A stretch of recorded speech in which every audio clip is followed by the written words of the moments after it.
Hola, ¿qué tal? Muy buenas tardes. Que Dios nos bendiga y todos seamos edificados a través de esta exposición de las cinco solas. Hoy nos toca estudiar sola gracia.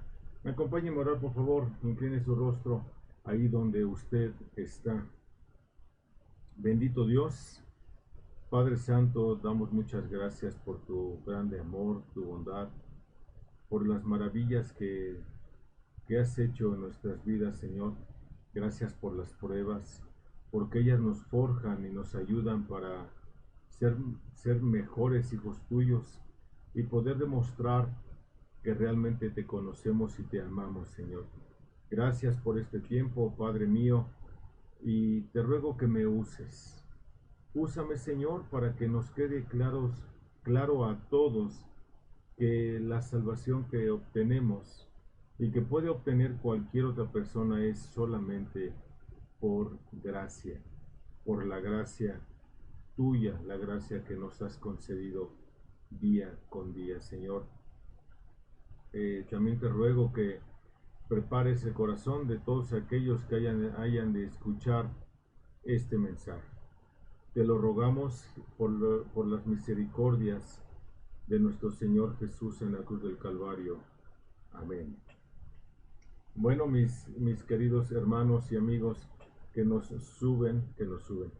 siguen, vamos a continuar con este estudio de sola gracia. Ya vimos sola escritura, ya vimos también solo fe o sola fe. Hoy nos toca estudiar sola gracia.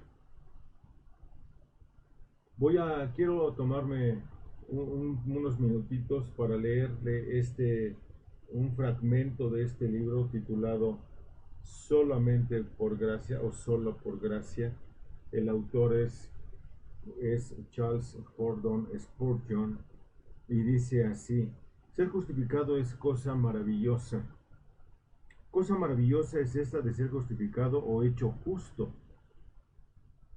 Si nunca hubiésemos quebrantado las leyes de Dios, no habría necesidad de tal justificación, pues seríamos naturalmente justos. Quien toda su vida ha hecho lo que debería hacer y nunca ha hecho nada que no debiera hacer, está justificado ante la ley. Pero estoy seguro de que usted que nos sigue, no se cuenta entre ellos.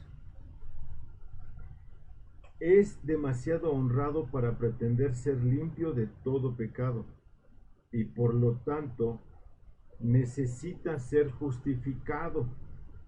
Pues bien, si te justificas a ti mismo, te engañas miserablemente. Por lo mismo, no se te ocurra hacerlo. No vale la pena. Fin de la cita. Qué interesante es entonces que podamos tener un concepto claro de lo que es la justificación. ¿Por qué razón? Porque tiene que ver con la gracia de Dios. Tan sencillo como eso. Note lo que dice la hermosa palabra de Dios en la carta a los Efesios, en el capítulo 2, versículo 8. Carta a los Efesios en el capítulo 2, versículo 8. Note. Bueno, quiero leer desde el 1 hasta el 9. Del 1 al 9 de la carta a los Efesios, capítulo 2. Note. Y él os dio vida a vosotros que estabais muertos en vuestros delitos y pecados, en los cuales anduvisteis en otro tiempo, según la corriente de este mundo, conforme al príncipe de la potestad del aire, el espíritu que ahora opera en los hijos de desobediencia, entre los cuales también todos nosotros, en otro tiempo, vivíamos en las pasiones de nuestra carne, satisfaciendo los deseos de la carne y de la mente, y éramos por naturaleza hijos de ira, lo mismo que los demás. Escuche.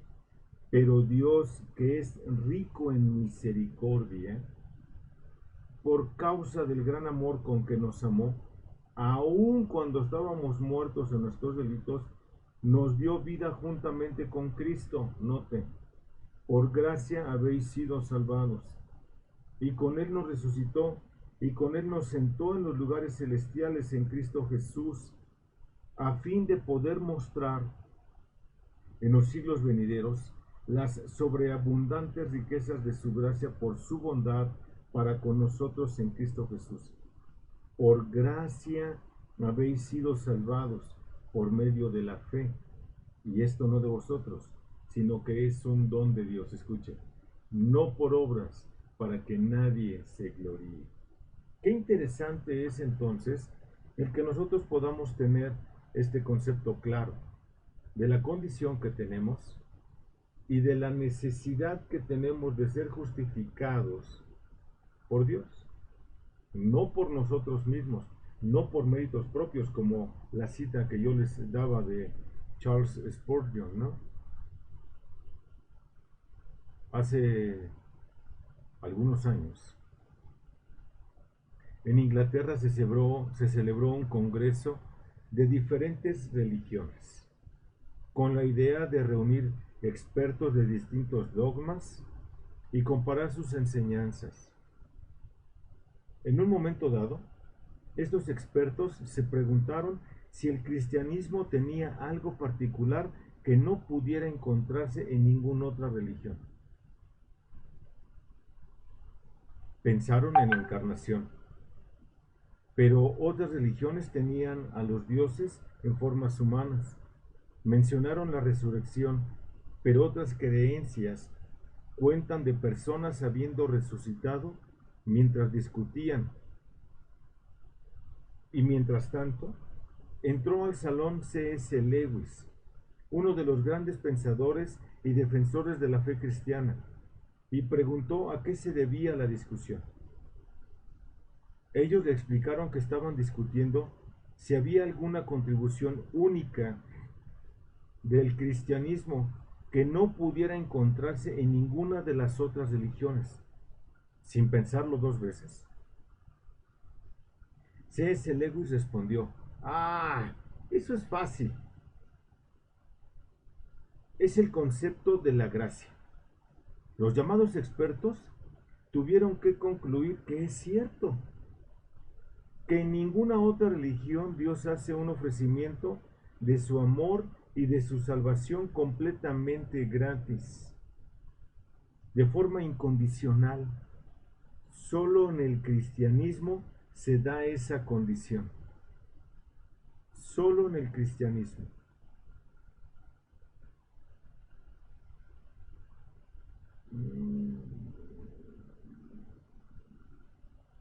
En todas las demás religiones, el pecador necesita hacer algo, obras de algún tipo, para obtener el favor de Dios. En la fe cristiana, el perdón de Dios y por lo tanto la salvación del hombre es obra del Dios soberano de la Biblia, que Él es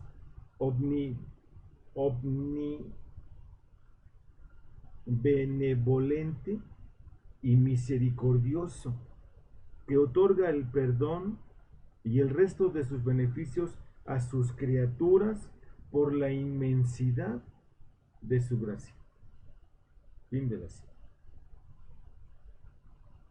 El apóstol Pablo pone de manifiesto de una manera clara cómo Dios reveló que ciertamente la salvación es dada por gracia, como vemos en nuestro pasaje de Efesios en el capítulo 2, el que leí al principio, ¿cierto?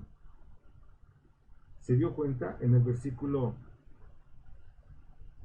5, aún o a pesar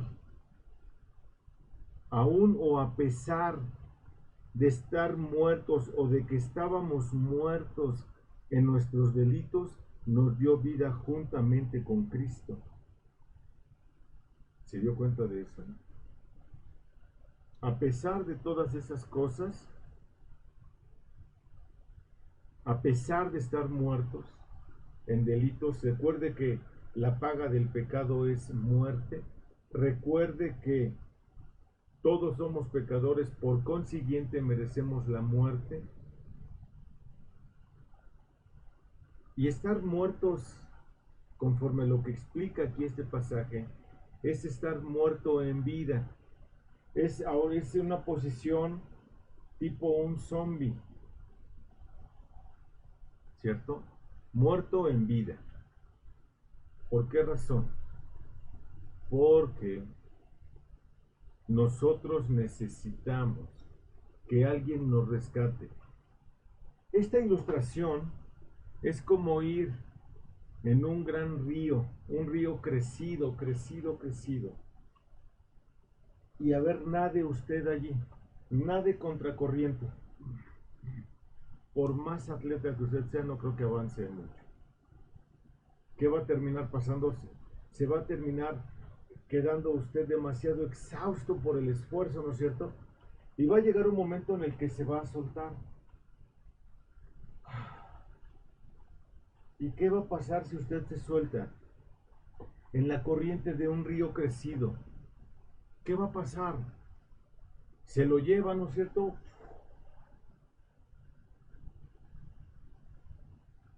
Ese es el gran problema. Se lo lleva. Está muerto, siguiendo la corriente de este mundo, estando sujeto a sus propias pasiones y a sus propias debilidades, y se lo lleva al mundo. Ese es el problema. Ese es el verdadero problema del ser humano. Entonces, ¿qué puede hacer un muerto? Piense usted en esto. ¿Qué puede hacer un muerto para salvarse a sí mismo en un río crecido de ese tamaño? Cuando yo era, mire que soy muy joven, ¿sí o no? Soy muy joven, pero cuando yo era más joven todavía de lo que soy hoy, cuando yo tenía como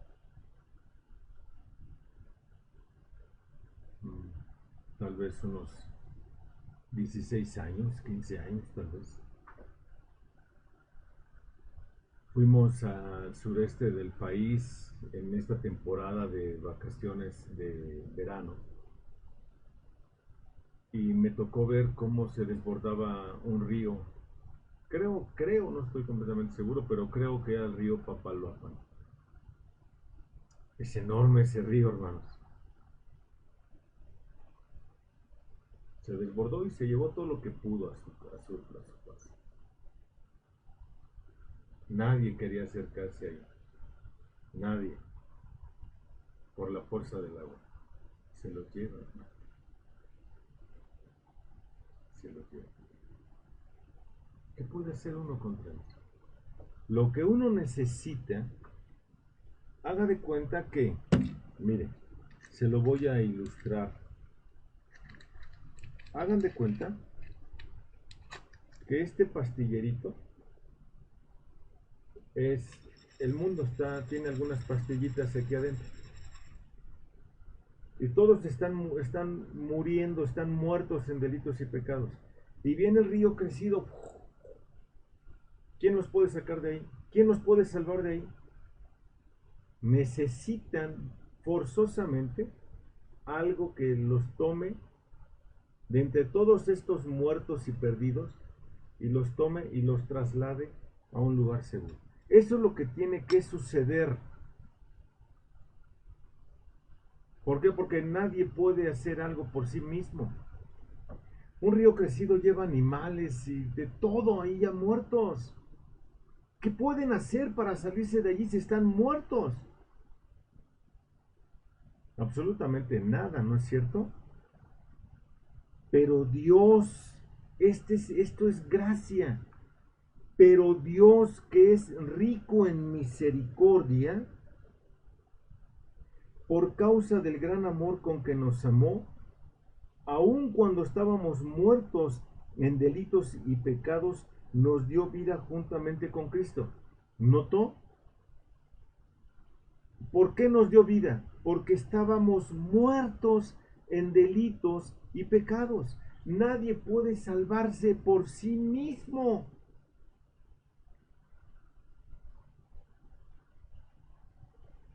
Por gracia. Eso es gracia. Muchas veces se ha dicho, ¿qué es la gracia? ¿Qué es la gracia? Bueno, la gracia es, y así lo definen muchos, un regalo de Dios inmerecido. Muy bien, muy bien.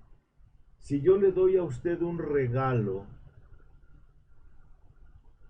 si yo le doy a usted un regalo, ahí se lo va a quedar, por supuesto es suyo.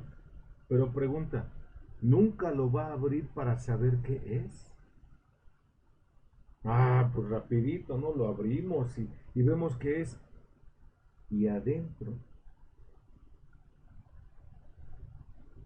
por gracia habéis sido salvados, noten. Y con Él nos resucitó, nos dio vida juntamente con Cristo. ¿Quién es la gracia? ¿Quién puede representar la gracia? Es Cristo, porque Él tomó nuestro lugar en la cruz y con Él nos resucitó. Con Él nos sentó en los lugares celestiales, a fin de poder mostrar en los siglos venideros las sobreabundantes riquezas de su gracia por su bondad para con nosotros, por la bondad de Dios para con nosotros, porque por gracia habéis sido salvados por medio de la fe. Ah, entonces este va ligado al punto anterior, ¿no es cierto? Solo la fe salva. Cuando yo tengo fe en el Hijo de Dios, cuando yo tengo fe que Cristo murió por mí en la cruz del Calvario, ocupó mi lugar,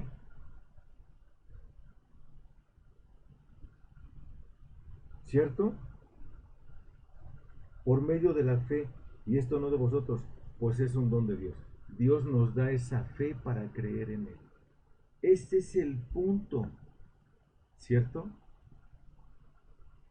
Este solo verso del el 4 y el 5 del capítulo 2 nos deja ver la base de la salvación.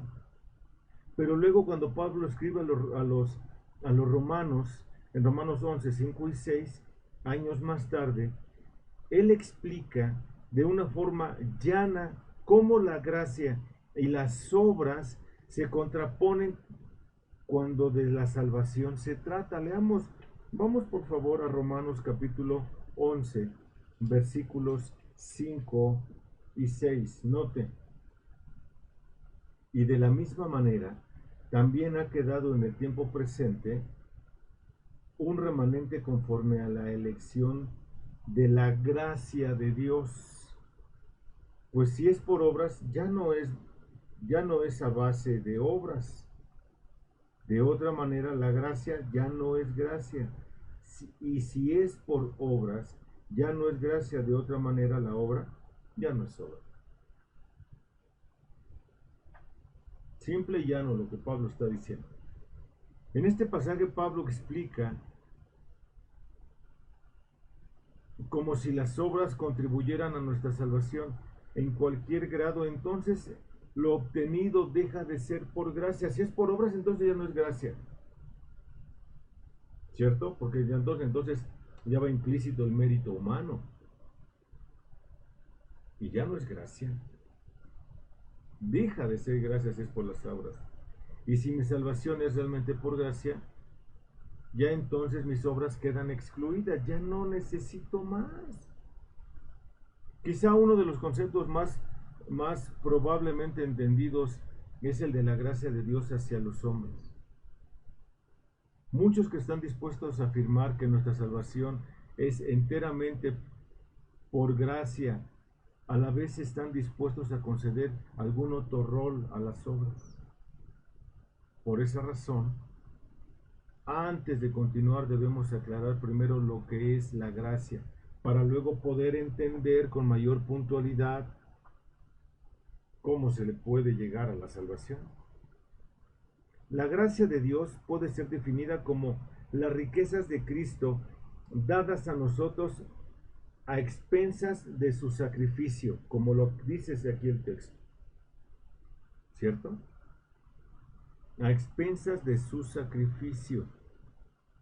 Otros han definido la gracia como el recibir aquello que no merecemos, como es la gloria de Dios. Mientras que misericordia puede ser definida como el no recibir aquello que sí merecíamos. ¿Ok? Como lo es el infierno. Sí merecíamos infierno, por la misericordia de Dios es que no estamos allí, pero por la gracia fuimos salvados. ¿Me explico? No hay nada que podamos hacer para ganarnos la entrada al reino de los cielos. Absolutamente nada. No es por méritos humanos. Y la razón es muy sencilla. Todas las facultades del hombre están teñidas por el pecado. Aún después de su regeneración, sus emociones, su pensamiento, su hablar, sus motivaciones, sus acciones.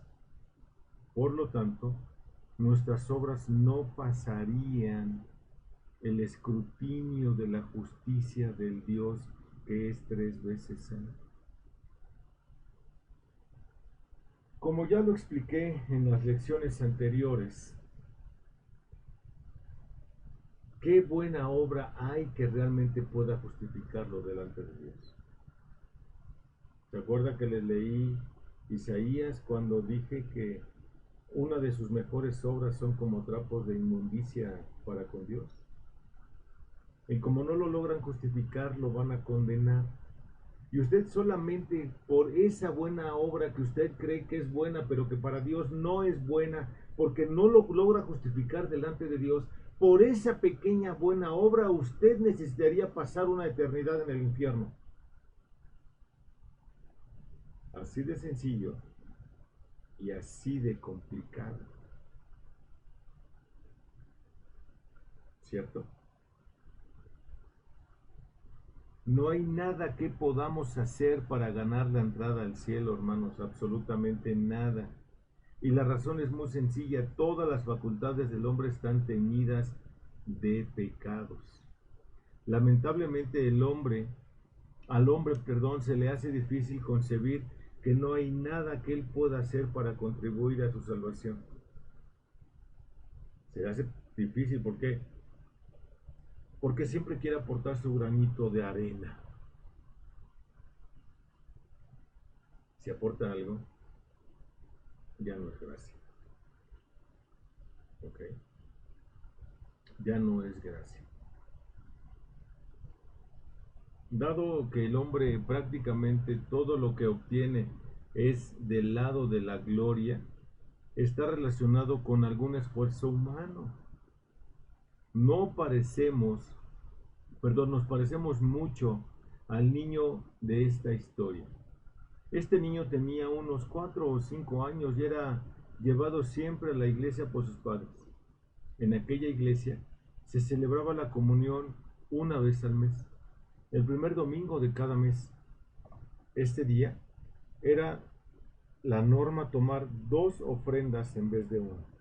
La primera se recogía antes del sermón y la segunda se tomaba inmediatamente antes de la comunión. Y era una ofrenda que se recogía para el fondo de benevolencia. Normalmente, los padres daban dinero a su hijo para poner en la primera ofrenda, pero no en la segunda. Un domingo, ellos decidieron darle dinero para poner ambas ofrendas. Él pone su ofrenda antes de la comunión, y cuando llega el tiempo de tomar la comunión, él se para a tomarla, algo que nunca había hecho. Su madre lo detiene y le dice: tú no puedes tomar la comunión todavía. A lo que el niño responde: ¿por qué no? Si yo ya pagué por ella. Cuando él deposita su ofrenda, dice: yo ya pagué, ella ya pagó. Qué interesante, ¿no? Estamos tan acostumbrados a pagar por todo,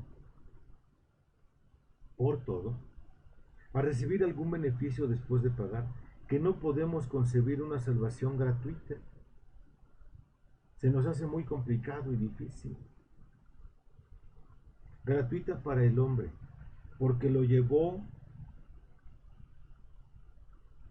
más bien porque Cristo recibió lo que al hombre le tocaba recibir. A nosotros nos puede parecer sin costo, pero la verdad, recuerde, es que tuvo un costo sumamente grande: la vida del Hijo de Dios. Ese es el costo de mi salvación, ¿cierto? La gracia de Dios es soberana. Es soberana la gracia de Dios. Si al hombre se le hace difícil concebir una salvación por gracia, se le hace más difícil concebir una salvación soberana. Todos quieren meter el codo ahí. Cuando revisamos lo revelado por Dios en su palabra, descubrimos que su gracia es general para todos los hombres, como leemos en Mateo capítulo 5, versículo 45. No te vamos allá, por favor. Mateo capítulo 5,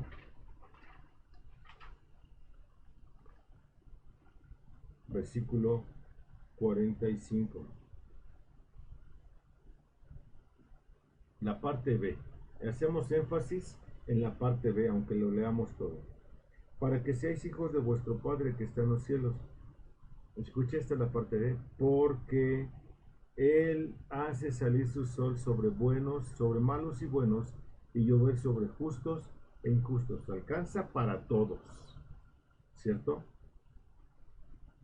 El Evangelio de Lucas nos dice lo siguiente, Lucas 4:25.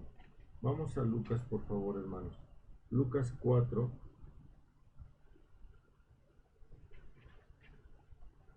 25.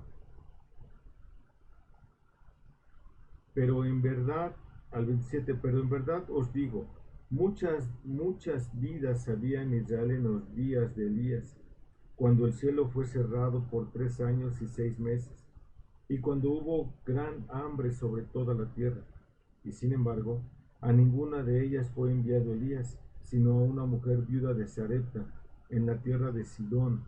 Y muchos leprosos había en Israel en tiempos del profeta Eliseo, pero ninguno de ellos fue limpiado, sino Naamán el sirio.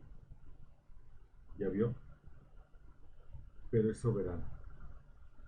Él hace lo que Él quiere. La gracia alcanza, pero salva a quien Él quiere. Es soberano. Nos salva no por obras de justicia que nosotros hayamos hecho, de ninguna manera. Vea cómo la gracia alcanza, pero es soberano. Note, Evangelio según San Juan capítulo 3. Este versículo usted se lo sabe de memoria.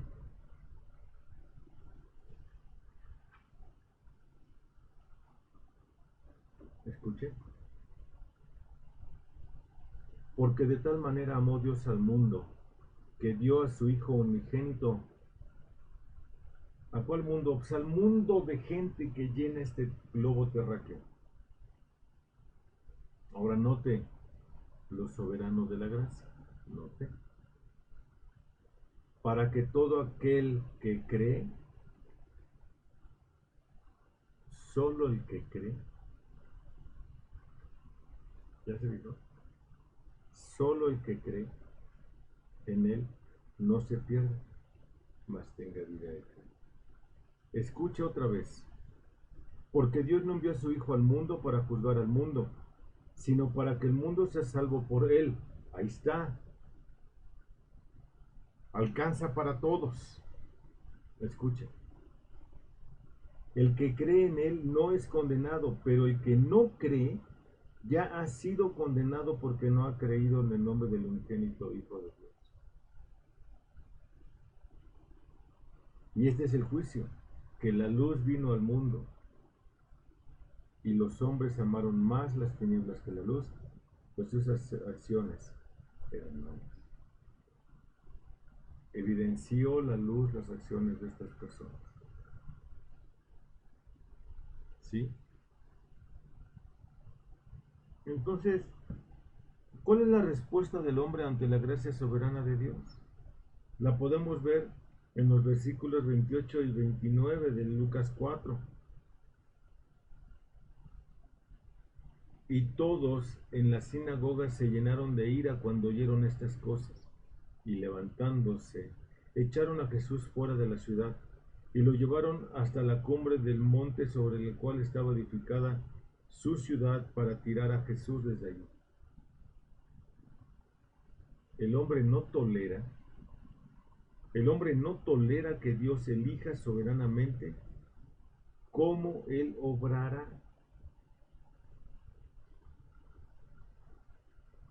El hombre natural no lo entiende, porque a la carne le gusta la idea de dirigir su propio destino. ¿Cuántos no hemos escuchado?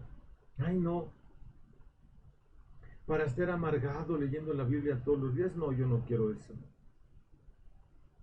Mejor me arrepiento ya cuando me vaya a morir. Insensato. Si ni siquiera sabes cuántos cabellos tienes en tu cabeza, ¿crees que puedes decidir sobre tu propia vida y saber cuándo te vas a morir para arrepentirte? El día de salvación es hoy para ti que escuchas. ¿Por qué hoy para ti que escuchas? Porque no sabemos si vamos a amanecer mañana. Nada más por eso. ¿Cierto?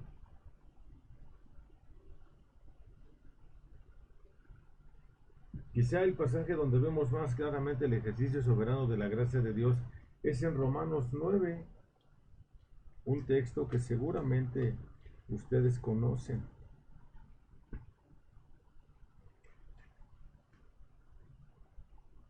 ¿Cierto?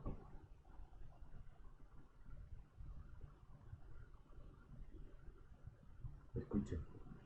9:9 de Romanos.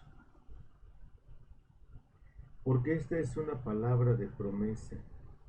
Por este tiempo volveré y Sara tendrá un hijo.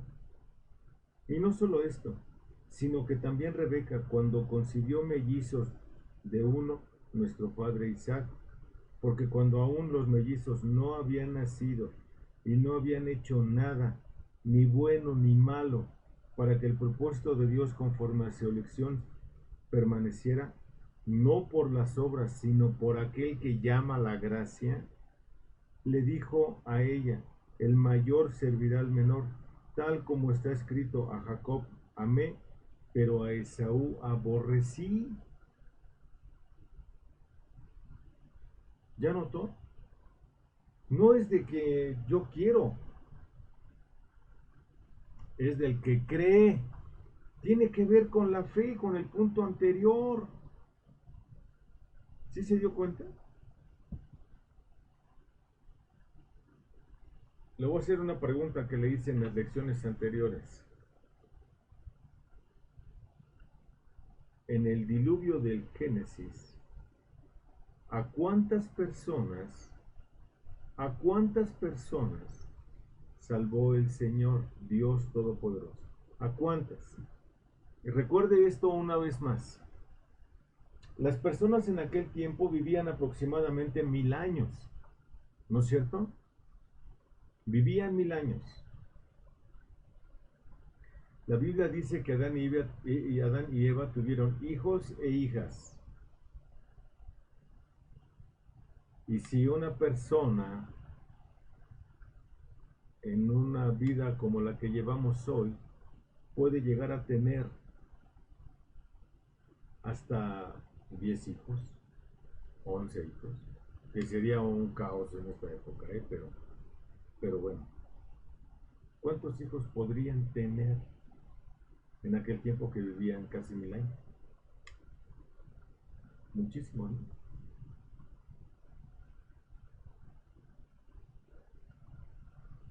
¿Cuántos millones de habitantes pudieron haber habido sobre la faz de la tierra? Millones quizá. Porque recuerde que el diluvio vino o cayó por ahí del año 1500 y fracción, después del día de la creación. ¿Cuántos pudieron haber? Muchos. Ahora la pregunta es, ¿a cuántos salvó Dios en el diluvio? ¿A cuántos? A 8. Ahí está la gracia soberana. Dios salva a quien Él quiere, como Él quiere y porque Él quiere. A Él ninguno de nosotros lo podemos cuestionar. ¿Cierto? Con esto pone Pablo de manifiesto que Dios no le debe misericordia a ningún ser humano. Otra vez, el ejemplo del pastillerito. Hay varias pastillas, miren. ¿Ya vio? Hay varias. Y hagamos de cuenta que ahora el pastillerito es el mundo. Y dice que nacimos muertos en delitos y pecados. Dios no está obligado a salvar a nadie. A nadie. Soberanamente Él viene y escoge. Ah, salvo esto. Escuche, soberanamente. Si usted va y escoge los jitomates a la plaza, porque Dios no va a escoger, Él no tiene obligación de salvar a nadie. Usted no tiene obligación de llevarse todos los jitomates del guacal, ¿o sí? Usted se va a llevar los que usted quiere, los que usted escoja. ¿Cierto o no? Dios es soberano. A Dios usted no lo puede cuestionar, en lo más mínimo. Ni usted puede influenciar sobre Él. Jamás. Jamás. ¿Cierto? Note lo que dice el versículo 19, entonces de Romanos 9. Me dirás entonces, ¿por qué pues todavía reprocha a Dios? ¿Por qué? ¿Quién resiste a su voluntad? O al contrario, ¿quién eres tú, oh hombre, que le contestas a Dios? ¿Dirá acaso el objeto moldeado al que lo moldea, ¿por qué me haces así? De ninguna manera. ¿O no tiene el alfarero derecho sobre el barro de hacer de la misma masa un barro de uso honorable y otro para uso ordinario? ¿Y qué si Dios, aunque dispuesto a demostrar su ira y hacer notorio su poder, soportó con mucha paciencia los vasos de ira preparados para destrucción? Lo hizo para dar a conocer las riquezas de su gloria sobre los vasos de misericordia, que de antemano Él preparó para gloria, es decir, nosotros, a quienes también llamó, y no solo de entre los judíos, sino también de entre los gentiles. Ahora, le voy a explicar otro texto para que vean, lo he explicado muchas veces. Romanos 8, del 28 en adelante. Y sabemos que para los que aman a Dios todas las cosas cooperan para bien, esto es, para los que son llamados conforme a su propósito, porque a los que de antemano conoció también los predestinó a ser hechos conforme a la imagen de su Hijo, para que Él sea el primogénito entre muchos hermanos. ¿Ya vio? Con estas palabras entonces Pablo silencia a sus opositores y deja ver que el hombre que no ha creado el mundo, que no ha redimido al mundo y que no entiende los propósitos de Dios, no está en una posición de cuestionar al Dios soberano del cielo y de la tierra. Una persona es salva solo por la gracia de Dios. No hay otra forma. Solamente por gracia es una de las grandes doctrinas de la Biblia, que necesita ser proclamada en toda generación, tan claramente como sea posible. Si abandonamos esta doctrina, convertimos al hombre en merecedor de algo, y el hombre no merece nada más que el infierno. Y esta es una doctrina antibíblica al decir que el hombre merece algo. Por favor, el hombre no es nada delante de Dios. Debemos sentirnos altamente agradecidos de nuestro Dios que en su gracia suplió un redentor a Cristo Jesús para morir por mí en la cruz del Calvario y yo poder ser justificado por la gracia de Dios. Eso es solo gracia. Solo gracia no involucra la voluntad del ser humano, involucra única y exclusivamente la voluntad de Dios. Así que hasta ahí, mis amados hermanos, hasta ahí con este tercer punto de sola gracia. Si Dios nos permite, el día de mañana estaremos estudiando solo Cristo, o sola Cristo, o sola Christus. Así que vamos a darle gracias a Dios. Espero en Dios esto sea de mucha edificación para usted y se dé cuenta que necesitamos de la gracia salvadora de nuestro Dios. Por el momento, aquí le paramos. Gracias, han dicho 8 personas. Aquí le paramos. Déjeme orar para terminar, por favor. Y nos vemos mañana, si Dios quiere, a las 8 de la mañana. Perdón, a las 8 de la mañana. A las 2 de la tarde. No sé por qué dije 8 de la mañana. Nos vemos acá, si Dios quiere, a las 2 de la tarde. Pero déjeme orar y luego se termino de saludar a los que llegaron, ¿vale? Bendito Padre, agradecemos mucho tu bondad y tu misericordia, Señor. Gracias porque nos hablas con claridad y nos haces ver, Señor, que no somos dignos de nada, sino somos reos de muerte, y que en tu infinita gracia y misericordia nos salvaste, Señor, no por obras de justicia que nosotros hubiéramos hecho, sino por los méritos de nuestro Señor Jesucristo, clavado en la cruz del Calvario. Padre, gracias por ello. Ayúdanos a entenderlo y a vivirlo, por favor. Bendito seas, amado Padre, en Cristo Jesús, Señor nuestro. Amén.